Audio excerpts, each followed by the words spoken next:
Good morning viewers. এখন বাজে কিন্তু 5টা 3, আজান দিয়ে দিয়েছে, আজান দিচ্ছে এখনো। আর টাইম টাইম আজান দেয়, যার জন্য বোঝা যায় কত বাজছে। আর এমনি তো ডিএসপির সেই কি বলে, ডিএসপির ওই যে কি বলে ওটাকে, সেই কলকারখানায় একটা ইয়ে বাজে না, অনেক জোর, সেই হুইসেল, হুইসেল না কি বলে ওটাকে, ভুলে গেছি। ওইটাতেও বোঝা যায় যে কটা বাজছে কটা না। ডিউটির টাইম ঠিক হয়, ছুটির টাইম, যাওয়ার টাইম, ওইটাতেও বোঝা যায় কটা বাজছে কটা না। কিন্তু মেনলি হচ্ছে আজান হলে কিন্তু এখানে সবাই উঠে যায় 5টার মধ্যে, আবার কোনো সময় 4টার মধ্যে হয়, তো উঠে যায়। আমি এক্সাক্ট টাইম মানে পারফেক্ট বলতে পারবো না, যদি ভুল হয় সেটা তোমরা ধরে নিও না, কারণ এখানে আমি বেশিরভাগটা দেখেছি কোনো কোনো সময় 4:30টার সময় শুনতে দেখেছি আজান, 4টার সময়ও। আর কিন্তু মেনলি হচ্ছে 5টার সময় আজান হবেই হবে, তো যার জন্য সবাই উঠে যায়, তার আগেই উঠে যায়, কিন্তু আজান হলে উঠে যায়। আর এই যে আগে থেকে ভাত চাপিয়েছি, আর যে জল গরম করার জন্য, জলটা মনে হয় গরম হয়ে গেছে। আর এখন এখন বাজে 5টা 5, আগে আমি ফ্রেশ হয়ে আসবো একদম, তারপরে চান টান করে আসবো, তারপরে মানে বাকিটা রান্না করব। আর বোনরা যেহেতু নেই, সেরকম কিছু রান্না করতে হবে না, শুধু মায়ের জন্য রান্না করে দিয়ে যাচ্ছি, যেহেতু রাত পর্যন্ত রান্না করে দিয়ে যাব ভাতটা। আর মা পরে ফ্রিজে ভরে নেবে, পরে আবার গরম করে খাবে, যার জন্য বড় হাঁড়িতে চাপালাম। অতটাও মা খাবে না, কিন্তু ছোট হাঁড়িটা একটু মানে ভাত লেগে জ্বলে গেছিলো বলে ওটা ছাড়েনি, বলে ওটাতে চাপাইনি, ওটাতেই চাপিয়েছি তার জন্য। আর আমি তো এখানে খাবো না, আমি ওখানেই খাই, যে হোটেলে কাজ করি। অবশ্যই আমি বেনাচিতি রেনবে হোটেলে কাজ করি। আর সেই হোটেলের মালিক কিন্তু বিশাল বড় লোক, বিশাল বড় লোক। গ্লাস অ্যান্ড প্লাইউডের দোকান আছে, তারপরে হচ্ছে কিছুদিন আগে দুর্গাপুজোর সময় গোদরেজ ইন্টেরিয়র শোরুম খুলেছে, যেখানে অনেক রকমের ফার্নিচার, দামি দামি ফার্নিচার। আর ডিজাইনটা ভাই সাহাব, যা ডিজাইন করেছে না, কি বলবো তোমাদেরকে, আমি অবশ্যই একদিন শেয়ার করবো শর্টে। এত সুন্দর ডিজাইন করেছে, আর ভেতরে এত কায়দা করে জিনিস বানিয়েছে, আর এত বড় হল, আমি মানে গোদরেজের শোরুম এরকম আমি কোথাও দেখিনি। এখানে যেটা করেছে, অবশ্যই আছে, না থাকা নয়, বাট এখানের কথা বলছি আমি, বেনাচিতি দুর্গাপুরের কথা বলছি। তোমরা যদি কেউ গ্লাস অ্যান্ড প্লাইউডের কোনো জিনিস নিতে চাও, তো এখানে আসতে পারো বেনাচিতিতে। সুভাষ গ্লাস অ্যান্ড প্লাইউড বলে একটা দোকান আছে আমবাগানে, ওখানে তোমরা পেয়ে যাবে। আর যেটা বললাম, গোদরেজ ইন্টেরিয়র শোরুমটাও আছে, যেখান থেকে তোমরা যদি কোনো টেবিল চেয়ার, কোনো কিছু লকার টকার কিছু নিতে চাও, আসতে পারো। ভীষণ বড় দোকান, আর খুবই কস্টলি, খুবই মেহঙ্গা, বাপ অকাত সে বাহার আমাদের তো। কিন্তু মালিকটা বলে তোরা নিলে আমি দামটা কমিয়ে দেবো, তো আমরা বলি দাদা আমরা নিতে পারবো না, না তোদেরকে আমি কিছু হলেও অনেকটা ফ্রি দেবো। না না দাদা, এগুলো জিনিস আমরা নিতেই পারবো না, একটা 50-এর নিচে নেই, সব 50 থেকে উপরে লাখে চলে যাচ্ছে। যাই হোক, অনেক বক বক করলাম, এখন ফ্রেশ হবো। তোমরা সবাই কেমন আছো সেটা কিন্তু অবশ্যই আমাকে জানিও। এত ঠান্ডা লাগছে যে চাদর জড়িয়েছি, আর একটা চাদর জড়িয়েছি, এখনই ফ্রেশ হবো, যার জন্য। আর গরম জল খেলাম, এই যে আর একটু বাকি আছে, এটা আমি এসে আবার খাবো। তারপরে আরেকটা বোতলে ভরেছি, এটা খাবো 2 লিটার জল, আমি খাই তাহলে হয় না, গরম জল ওটা। তো এখান থেকে আজকে স্টার্ট করলাম আজকের ব্লগ। আর ব্লগটা ভালো করে দিতে পারছি না, কারণ কাজে উঠে চলে ফ্রেশ ট্রেশ করে দেরি হয়েছে, চলে যাচ্ছি, বাবু কানাকাটি করে এই সেই করে, আর সময় হয়ে যাচ্ছে, যার জন্য তোমাদের সাথে কথা বলা হচ্ছে না, ব্লগে শেয়ার করতে পারছি না। তো আজকে আবার তোমাদের সাথে একটা ব্লগ শেয়ার করছি, আর বলবে কেমন হচ্ছে কেমন না। আমি কিন্তু সেরকম এডিট কিছু করতে হোক অত ভালো করে জানি না, যেটুকু জানি যেটুকু করতে পারি তোমাদের সাথে শেয়ার করি।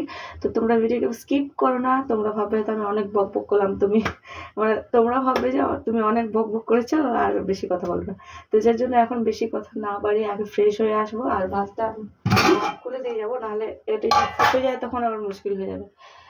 ততক্ষণ ভাতটা হতে থাকবে, আর দেখবো কি সবজি আছে, সবজি করে নেবো, বা সবজি আর ভাত করে রাখবো, বাস তাহলে হয়ে যাবে। আর আমিও ওইটাই খেয়ে একটু বেরোবো, একটু ভাত খেয়ে যাবো, আর মুড়ি খাবো না। মুড়ি একদিন খেলাম, কেমন একটা লাগতো, রুটি খাচ্ছি, তো মুড়ি খেতে আর ভালো লাগছে না। ওই যেটা হয়, যখনই যদি মুড়ি বেশি খাই তো রুটি খেতে ভালো লাগে না, রুটি বেশি খেলে মুড়ি ভালো লাগে না। যাই হোক, যখন যেমন হয় সেই পরিস্থিতিতে সেটা খাই। আর এখন এই যে ভাত হচ্ছে, আজকে এটাই করবো, এটাই খাবো। তো চলো আগে ফ্রেশ হয়ে আসবো, তারপরে তোমাদের সাথে কথা বলবো। আর ভিডিওকে স্কিপ করো না, ওকে? তাহলে আমারও ভালো লাগবে। আর অবশ্যই ভিডিওতে কন্টিনিউ তোমরা থাকো, আর দেখতে থাকো, আর বলবে যে কেমন হচ্ছে কেমন, আর কোন কোন জায়গা থেকে আমার ভিডিও দেখছো সেটাও কিন্তু অবশ্যই কমেন্টে জানাবে, ওকে? তো চলো আগে ফ্রেশটা নিয়ে আসি। তো ভিউয়ার্স, চান করে আসলাম, আর এতটা ঠান্ডা লাগছে, যার জন্য সর্ষের তেলটা একটু গরম করে নিচ্ছি। গরম হয়ে গেছে, অফ করে দিলাম। প্রেসার কুকার নিয়ে নিয়েছি, এটাতে চাপাবো ডাল। সবজি নেই ফ্রিজে দেখলাম, তো ভাবছি যে টমেটো দিয়ে ডাল করব, আর আলু সেদ্ধ বা আলু ভাজা করব। মাকে ফোন করেছিলাম, মা বলছে যে ঠিক আছে ওটাই করে দে, কারণ যেহেতু টাইম নেই। আর তারপর হচ্ছে মা বললো আমি যাই, তারপরে সবজি নিয়ে কিছু একটা করে নেবো। শীতকাল মানে হচ্ছে সরষের তেল, আর পুরো ঠান্ডা লাগছে এখন। আমার মাখলাম সরষের তেল, তার ঠান্ডা লাগছে। ভাতটা হয়ে গেছে, ভাতটা নামিয়ে নি।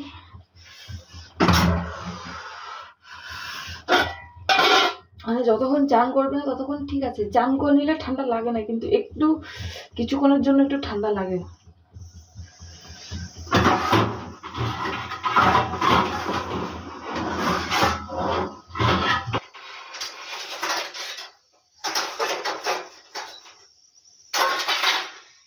সকালে না উঠলে কিছু শেষ হবে না, আর যদি দেরি করে উঠি তো আর ওটা তো বলার নেই, কিছু বলার নেই। ভাতটা আগে জলটা ইয়ে করি।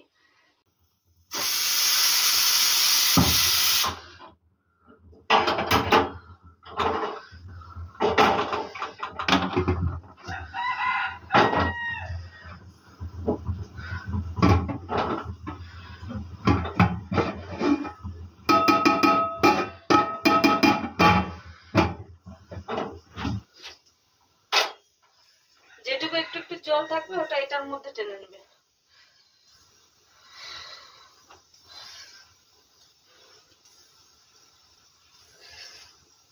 হ্যাঁ, আলুটা কাটতে হবে।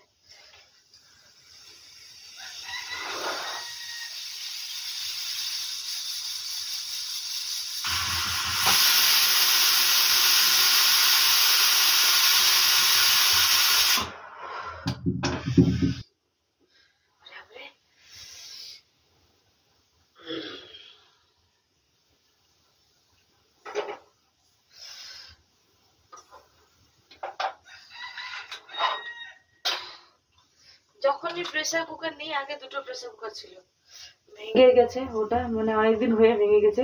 তারপর মাঝখানে একটা সেই আর পাঁচিল ইয়েতে বড় কিনেছিলাম একটা, যেটা ইয়ে করা হচ্ছিল, মানে বেশিরভাগই ওটা মানে ভাত থেকে শুরু করে সব রান্না করা হচ্ছিল। তো সবটাই এরকম সেম, এইটা এরকম ছাড়বে, এখানে ছেড়েই যাবে। তো এইটা এই যে একটু শুরু হয়েছে, টোটালটাই ছেড়ে যাবে। চেঞ্জ করে দুটো চেঞ্জ করে এটা নেওয়া হয়েছে, এটাও এই যে অবস্থা খারাপ। আর আমার প্রেসার কুকার ডাল ছাড়া একদম ভালো লাগে না, কিন্তু ভাত খেতে পারবো না।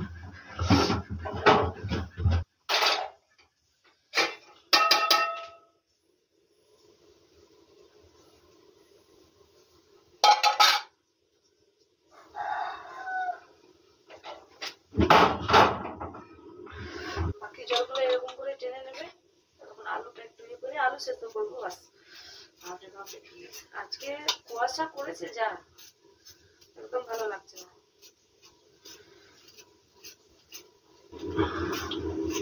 এখন চান করে না গেলে বিকেলে এসে চান করতে একদম ভালো লাগছে না, পুরো একেবারে তখন মানে জলটা ঠান্ডা হয়ে যাচ্ছে একদম, কুয়োর জলটা। আর এখন কি হয়, জলটা গরম থাকে, চান করে যাই, কোনো অসুবিধা নেই। ওখানে গিজার আছে, চান করতে পারি, কিন্তু ওখানে চান করবো কখন? গিয়ে পেশেন্টটাকে হাঁটাবো, পেশেন্টটা এটা সেটা অমুক ধমুক করো, ঠিক আছে, তারপর রুম মোছামুছি, বেড ঠিক করা, আবার পেশেন্টটাকে হাঁটাও, মানে পেশেন্টের রেস্ট নেই। আবার পেশেন্টটাকে দেখো খাচ্ছে কিনা ঠিকঠাক, ও নিজে থেকে খায় পেশেন্টটা, সব কিছু দেখো, আবার সিঁড়িতে নিয়ে যাও, আবার বাইরে নিয়ে যাও, রাস্তায় নিয়ে যাও, এইসব করি। আর যে টাইমটা চান করার টাইম হয়, সেই টাইমটা ওখানে যে কাজের মাসিটা আছে এমন ফেনা করে দেবে পুরো, মানে বাথরুমটা পুরো গোটা ফেনা করে রাখবে 2 ঘন্টার জন্য। তো যার জন্য চান করা আর হয় না ওখানে। আর চাইলে চান করতে পারবো বিকেলে, গিজার জল গরম করে। আবার বিকেলে চান করবো কি, রুমের মধ্যে সবাই, দাদা, আরো হোটেলের ছেলেগুলো, মালিকগুলো হচ্ছে, সরি, হোটেলের ছেলেগুলো আর হোটেলের মালিক, মানে যে দাদা আছে তারা আসে, তারপরে আরো অনেকে আসে ওনার সাথে দেখা করতে, কথা বলতে। তখন আর কখন চান করবো, যার জন্য হয় না। নাহলে ওরা আমাকে বলে, আরে এখানেই তো চান করতে পারো। এই যে এটাতে আমি ভাজা করে এটা নামিয়ে নিলাম, আর এখানে আলু দিয়ে দেবো, আর এটার মধ্যেই ভাত নিয়ে নেবো আর ডাল, বাস, তাহলে হয়ে যাবে।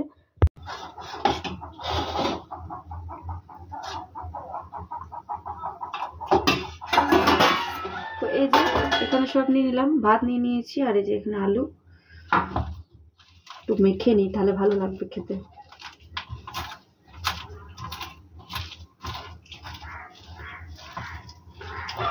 মানে ঠান্ডাতে হাতটা আর চলছে না, কনকন করছে হাতটা এখনো। সেই কখন চান করেছি 5টার সময়, আর এখন বাজে 7টা 10। এরকম গরম গরম আলু মাখা, আলু ভাজা, ডাল ভাত পেলে আর কিছু লাগে না।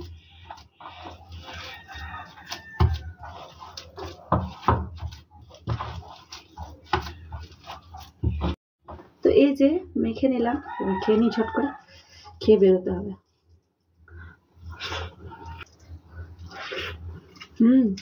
ঝাল হয়েছে,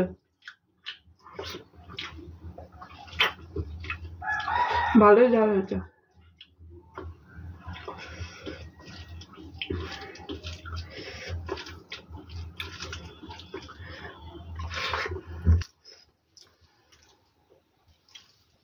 কাজ করতে করতে কখন টাইম হয়ে যায় বোঝা যায় না, ওই জন্য রান্না করে এটা ভালো হয়েছে যে ওখানে খাবার পাচ্ছি বলে এখানে রান্নার দিকে আমার টাইমটা নষ্ট হয় না। তাও আমি অনেকটা চেষ্টা করি যে বাড়িতে রান্নাটা করে দিয়ে যাবো, তাহলে বোনের সুবিধা হয়।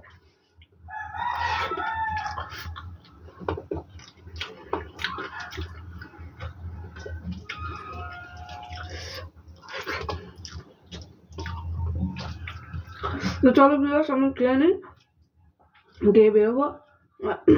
তোমরা ভিডিও দেখতে থাকো লাস্ট পর্যন্ত, ওকে? তো চলো, টাটা বাই। আর হাত দিয়ে টাটা বাই করতে পারলাম না, মুখে বলে দিলাম। তোমরা ভালো থাকো, সুস্থ থাকো, ওকে? আবার দেখা হবে নেক্সট ভিডিওতে।